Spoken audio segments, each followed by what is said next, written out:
Bună! Sunt Ștefania Doloiu și împreună vom parcurge materia de istorie pentru BAC. Vom lucra în funcție de cele 3 subiecte și, pe lângă informațiile din acest clip, vei avea la dispoziție o fișă de lucru și un test rapid, prin care îți poți verifica în timp real cunoștințele.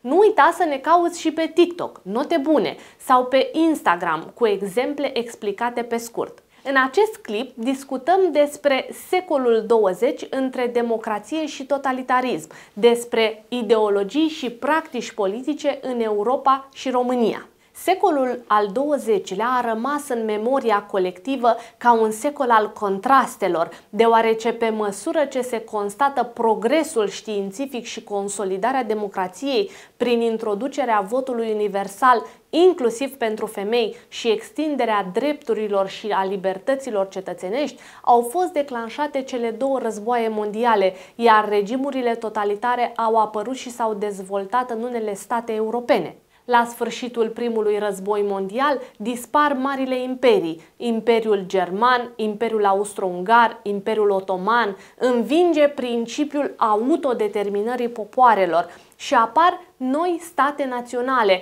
care optează pentru regimuri democratice. Astfel, democrațiilor tradiționale, cum este cea engleză, li se adaugă democrațiile tinere, care însă nu vor avea o viață lungă și vor fi zguduite de marea criză economică din 1929-1933.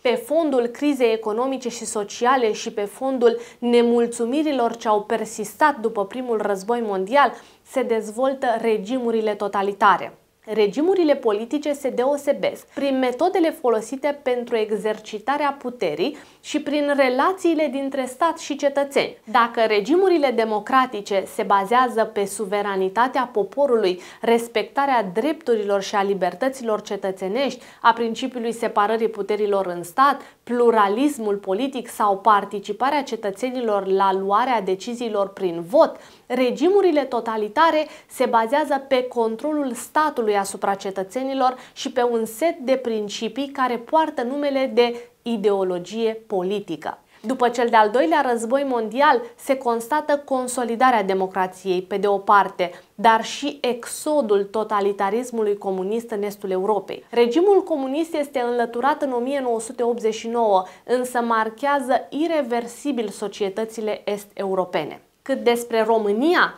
după Marea Unire, se constată o evoluție a democrației românești, consolidată prin introducerea votului universal pentru bărbații de peste 21 de ani, adoptarea Constituției din 1923, precum și apariția de noi partide pe scena politică.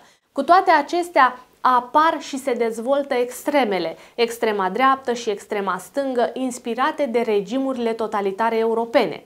Instabilitatea politică accentuată de marea criză izbucnită în 1929 favorizează ascensiunea extremelor în perioada interbelică. Aflăm mai multe în clipul următor.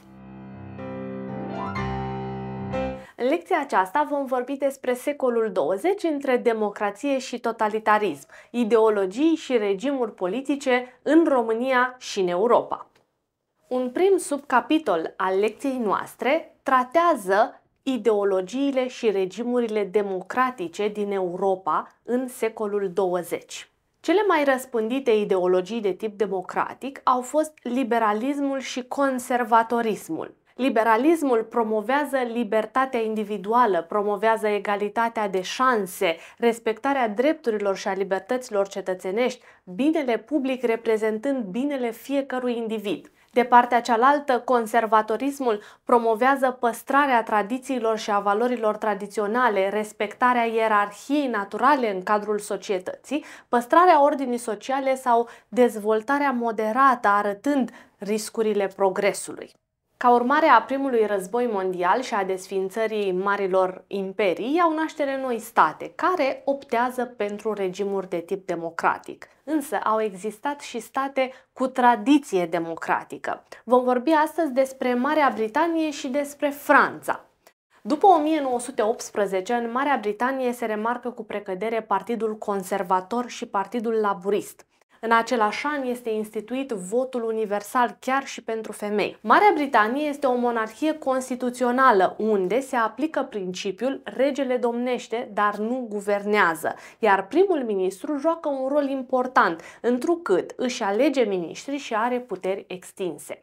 În ceea ce privește Franța, a cunoscut între 1918 și 1940 un regim democratic de tip republican, caracterizat prin instabilitate. După cel de-al doilea război mondial este adoptată o nouă Constituție, iar din 1962 președintele este ales direct de către cetățeni și nu de către un colegiu electoral.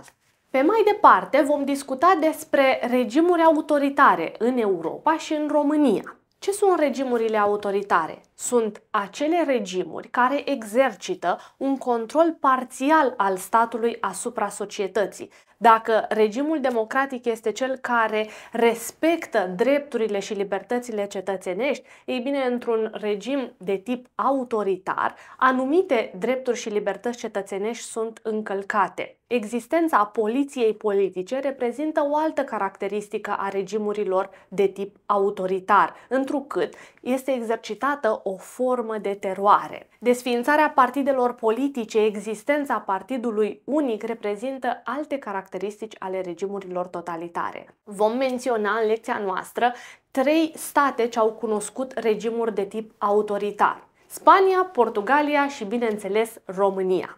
În Spania, în anul 1936, izbucnește un război civil. Generalul Francisco Franco declanșează războiul civil ce se încheie în anul 1939. Războiul civil din Spania a fost declanșat împotriva comunismului, iar după câștigarea războiului de către generalul Franco, este instituit un regim autoritar, o dictatură inspirată de fascismul italian. În Portugalia, în 1932, puterea a fost preluată de António de Oliveira Salazar. Acesta a devenit președinte al Consiliului de Ministri, instituind un regim autoritar ce punea accent pe valorile tradiționale și pe catolicism.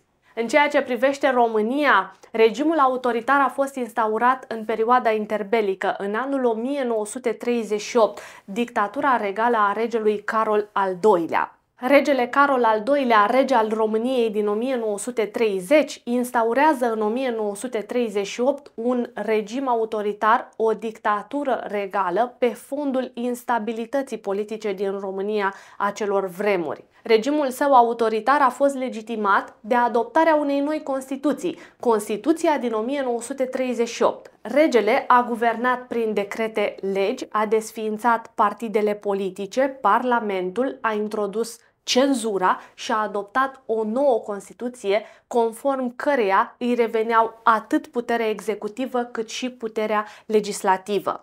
Cel de-al treilea subcapitol al lecției noastre tratează ideologiile și regimurile politice totalitare din Europa. Au existat 3 ideologii de tip totalitar în Europa în secolul 20.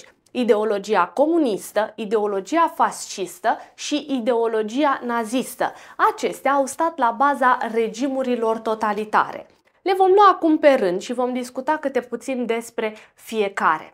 Ideologia comunistă își are originile în lucrarea Manifestul Partidului Comunist, redactată de Karl Marx și Friedrich Engels și apărută în anul 1848. În concepția lui Marx, istoria s-a bazat pe lupta de clasă, pe lupta continuă între exploatați și exploatatori, așa cum îi numea Marx. Acesta propunea constituirea unei societăți fără clase sociale, bazată pe egalitate, în care puterea să fie deținută de către proletariat. De asemenea, propunea înlocuirea proprietății private cu proprietatea colectivă. Proletariatul, muncitorii, urma să preia puterea pe cale revoluționară de la burghezie. Regimul totalitar comunist s-a instaurat în Rusia ca urmare a Revoluției bolșevice din octombrie 1917. Vladimir Ilici Lenin a introdus dictatura proletariatului, a instituit teroarea prin înființarea poliției politice CECA, mijloacele de producție, băncile, comerțul intern și extern au trecut în proprietatea statului, iar proprietatea privată a fost naționalizată. În anul 1922 a luat naștere Uniunea Republicilor Sovietice Socialiste, iar Constituția din 1924 stabilește rolul conducător al Partidului Unic, Partidul Comunist din Rusia. După moartea lui Lenin, în 1924, la conducerea statului comunist ajunge Iosif Vissarionovici Stalin, care a impus o economie centralizată și planificată. În 1929 începe colectivizarea forțată, constituirea gospodăriilor colective, iar între 1936 și 1939 se desfășoară Marea Teroare, prin care au fost eliminați opozanții politici. După moartea lui Stalin, în 1953, succesorul său, Nikita Hrușciov, condamnă regimul stalinist, crimele comise în timpul Marii Terori, precum și cultul personalității. Începând cu 1985, la conducerea Uniunii Sovietice ajunge Mihail Gorbaciov, numit și omul reformelor. Mihail Gorbaciov a fost cel care a propus cele două reforme, perestroica și glasnost, ce însemnau reconstrucție și transparență. Acesta dorea reformarea societății, dar și a economiei, însă încercările sale de reformă au condus la prăbușirea regimului comunist din URSS, precum și la încheierea războiului rece. Numele ideologiei vine de la cuvântul latin fascia, simbolul lictorilor romani, un mănuchi de nuiele purtat de aceștia. Fascismul avea la bază mitul națiunii unitare, raportarea la trecutul glorios al Imperiului Roman, naționalismul, precum și promisiunea de restaurare a onoarei naționale. Fasciștii promovau corporatismul, organizarea statului în grupuri profesionale, corporații, iar conducerea să fie asigurată de reprezentanții acestor corporații. În ceea ce privește regimul fascist, acesta ajunge la putere în anul 1922 în Italia, sub conducerea lui Benito Mussolini. În 1921 este înființat Partidul Național Fascist, iar în 1922 organizează Marșul asupra Romei, la care au participat reprezentanți ai organizației paramilitare Cămășile Negre. Benito Mussolini este numit prim-ministru, Partidul Național Fascist devine forța politică unică, iar monarhia este desființată. După preluarea puterii, fasciștii au desființat mișcarea sindicală, partidele politice au fost desființate, a fost instaurată cenzura, înființată poliția politică Ovra. Puterea a fost concentrată în mâinile lui Mussolini, supranumit Il Duce. Acesta deținea atât puterea legislativă cât și puterea executivă.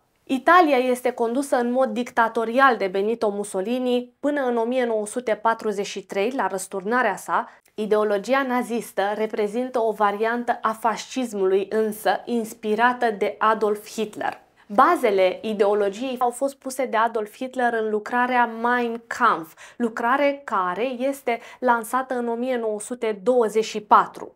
Conform ideologiei naziste, germanii constituiau o rasă superioară, rasa ariană, care ar fi trebuit să conducă lumea, în timp ce toate celelalte rase, considerate inferioare, urmau a fi exterminate. Nazismul se bazează pe antisemitism. Evreii erau considerați vinovați pentru toate relele societății. Se bazează pe un naționalism exacerbat, dar și pe rasism, promovând deci ura de rasă. Hitler justifică nevoia de expansiune teritorială a Germaniei prin necesitatea creării spațiului vital pentru dezvoltarea rasei ariene.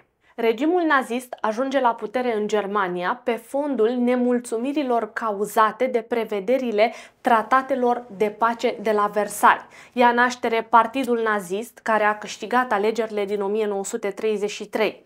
Adolf Hitler devine cancelar, prim-ministru. Parlamentul i-a acordat puteri depline, astfel s-a instaurat un regim dictatorial bazat pe rasism, antisemitism și naționalism exacerbat. Partidele politice au fost desființate, partidul nazist devine partid unic, mișcarea sindicală a fost și ea lichidată, a fost instituită cenzura, înființată poliția politică Gestapo cu rol în eliminarea potențialilor adversari ai lui Adolf Hitler. În 1934 a avut loc Noaptea Cuțitelor Lungi, atunci când trupele SS au asasinat mai mulți rivali ai lui Hitler. În 1938, Hitler anexează Austria, are loc Anschlussul și zona sudetă a Cehoslovaciei. În 1937 ia naștere AXA, Berlin, Roma, Tokyo, alianța dintre Germania nazistă, Italia fascistă și Japonia.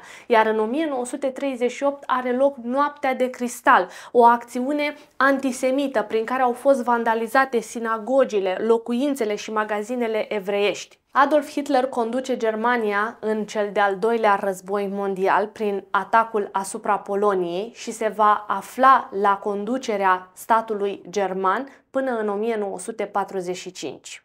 Un alt subcapitol al lecției noastre tratează practicile politice de tip democratic sau de tip totalitar. Vom vorbi întâi despre practici politice democratice. Ce este aceea o practică politică?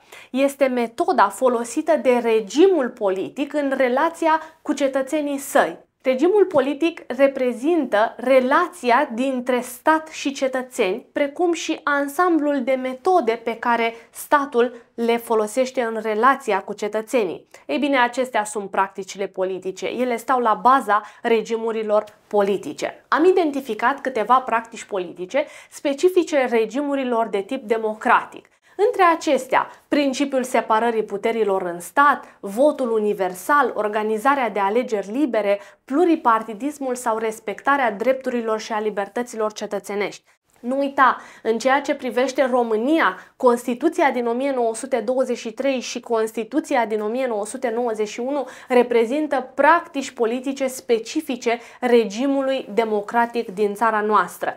Toate celelalte practici sunt, în general, specifice regimurilor de tip democratic. Nu uita să descarci fișa de lucru, unde găsești mai multe informații cu privire la fiecare practică politică democratică în parte. Practicile politice de tip totalitar reprezintă ansamblul de metode pe care regimurile totalitare le-au folosit în relația cu cetățenii lor. Dacă spuneam că regimul democratic respectă drepturile și libertățile cetățenești și că regimul autoritar încalcă parțial drepturile și libertățile cetățenești, ei bine, în regimurile de tip totalitar, identificăm existența conducătorului unic, puterea fiind concentrată în mâinile unei singure persoane sau în mâinile unui grup restrâns de persoane. De asemenea, existența partidului unic, în timp ce toate celelalte partide sunt scoase în afara legii, există un singur partid, cel care îl susține pe conducătorul unic. Teroarea sau represiunea este o altă practică politică folosită de regimurile totalitare. Se exercită prin supravegherea și controlul populației și prin eliminarea adversarilor politici. Cenzura este o practică politică des întâlnită în regimurile totalitare.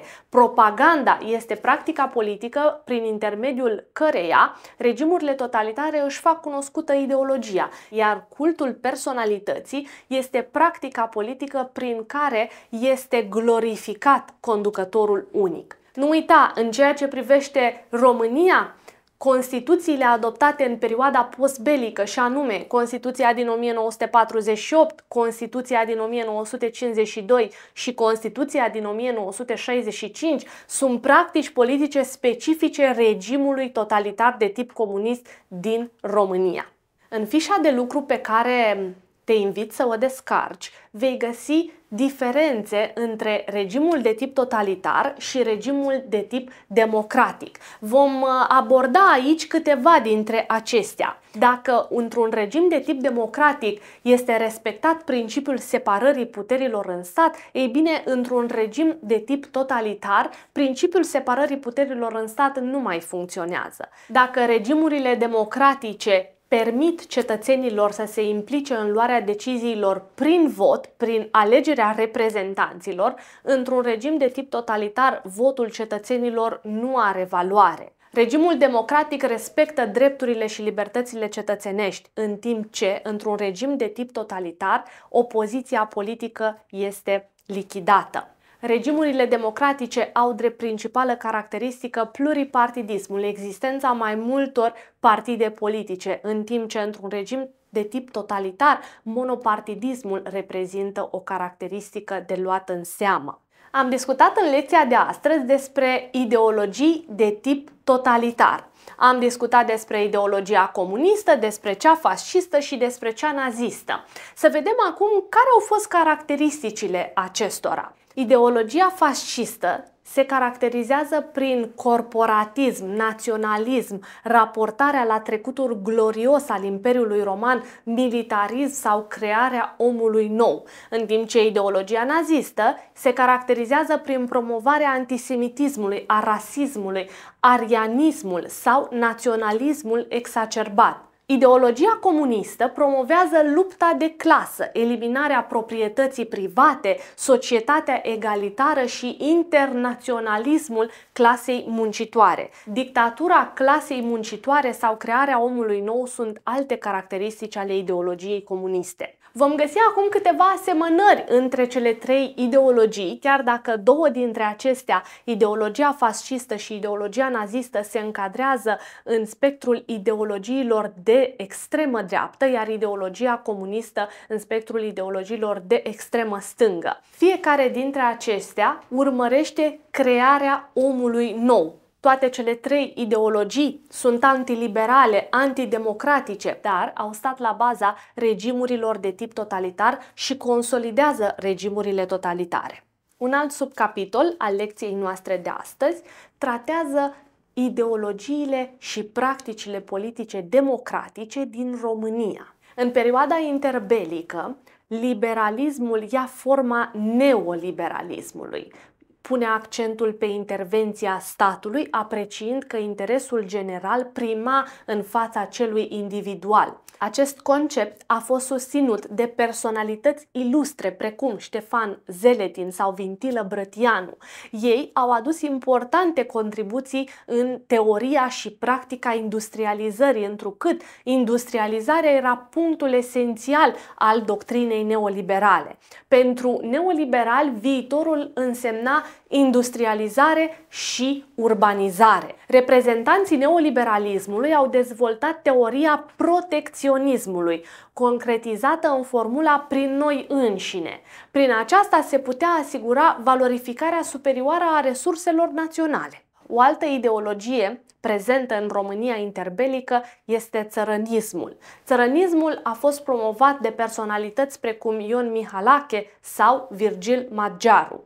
Aceștia considerau că România, ca orice țară agrară, evolua pe o cale necapitalistă, întemeindu-se pe mica proprietate țărănească. Spre deosebire de poziția pro-industrială puternic susținută de Partidul Național Liberal, Partidul Țărănesc și mai apoi Partidul Național Țărănesc au acordat o atenție deosebită gospodăriei țărănești și agriculturii. Țărăniștii susțineau creșterea rolului statului în economie, pornind de la ideea că România trebuie să rămână un stat preponderent agrar. Reprezentanții țărănismului susțineau că România nu dispune de suficient capital și se pronunțau pentru politica porților deschise față de capitalul străin. Partidul Național Țărănesc apare în 1926 prin fuziunea dintre Partidul Țărănesc din Vechiul Regat și Partidul Național Român din Transilvania. Am discutat despre două ideologii democratice, neoliberalismul și țărănismul, prezente în România în perioada interbelică. Însă,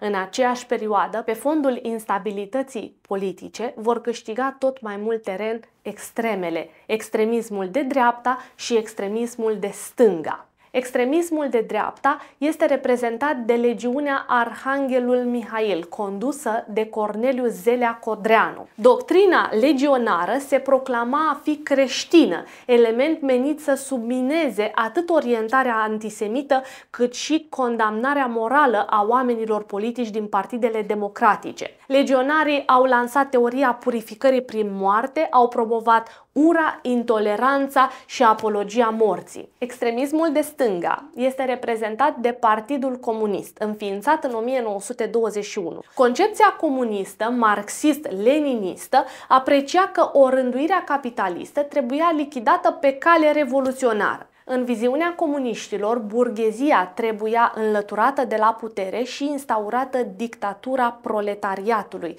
naționalizarea mijloacelor de producție în vederea edificării socialismului. Orientarea antinațională a Partidului Comunist a dus la scoaterea sa în afara legii în 1924. Începând cu 1944, Partidul Comunist iese din ilegalitate, își reia treptat puterea până în 1948, când a fost instaurat regimul comunist de inspirație sovietică. Sper că ți-a plăcut această temă. Pentru orice alte întrebări, te aștept să ne scrii. Dacă acest video ți-a fost de ajutor, spune-le și colegilor și prietenilor tăi că existăm și că facem învățarea mai ușoară. Nu uita, ne găsești și pe TikTok, Note Bune, sau pe Instagram. Până data viitoare, să fie cu note bune la școală!